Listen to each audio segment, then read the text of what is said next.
क्या आपके भी बाल बारिश में तेजी से झड़ने लग गए हैं? न कंघी टिकती है, न तकिया साफ बचता है।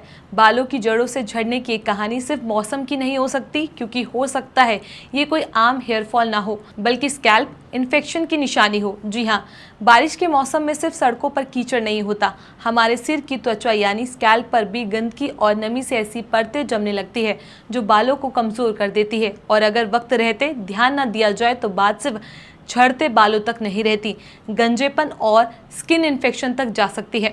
नमस्कार, मैं चेष्टा नागर और आप देख रहे हैं द हिंदी टॉप।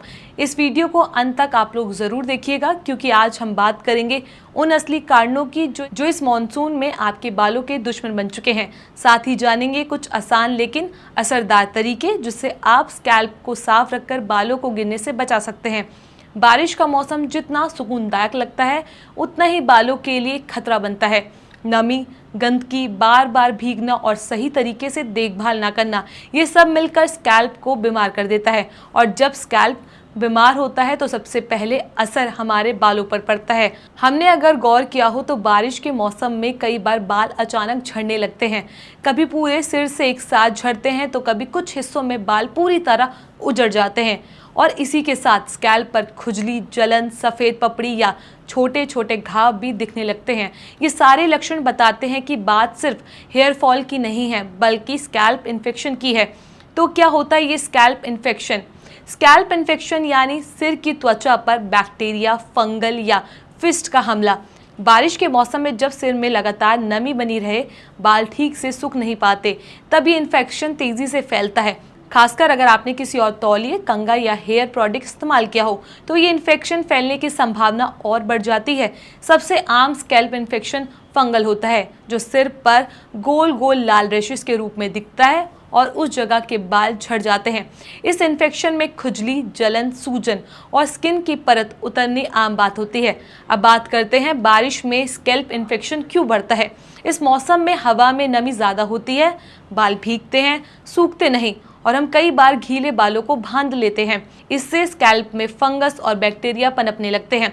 वहीं गर्मी में पसीना आता है, और अगर आप सिर को रोज साफ नहीं करते तो गंदगी और पसीने इन्फेक्शन को दावत देते हैं। अब जान लेते हैं क्या ये सामान्य हेयर फॉल से अलग है। बिल्कुल, सामान्य हेयर फॉल में बाल पूरे सिर से धीरे धीरे गिरते हैं, लेकिन स्कैल्प इन्फेक्शन में बाल तेजी से झड़ते हैं, यानी एक जगह पर बाल पूरी तरह गायब हो जाते हैं और स्किन दिखने लग जाती है। साथ ही खुजली, रैशेस, पपड़ी या घाव जैसे लक्षण भी दिखते हैं। अब जानते हैं कैसे बचे इससे। इसका सबसे पहला उपाय है साफ सफाई। बालों को बारिश में भीगने के बाद तुरंत धोए और अच्छे से सुखाए। कुछ ज़रूरी बातें जो आपको रोजमर्रा में ध्यान देनी चाहिए। गीले बालों को बांधना नहीं चाहिए। कंघा और तौलिया शेयर ना करें। स्कैल्प को खुजाना छोड़ दें। डैंड्रफ को हल्के में ना ले। क्या घरेलू उपाय कारगर है?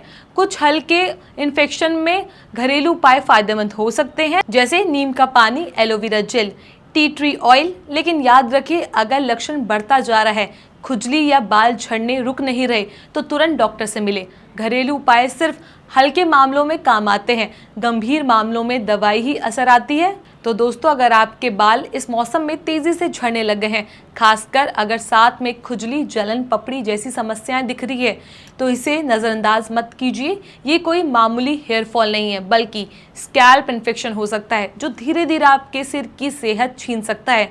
बालों की देखभाल का सबसे अच्छा तरीका है साफ सफाई, सही शैम्पू और देखभाल इसकी अच्छे से करना।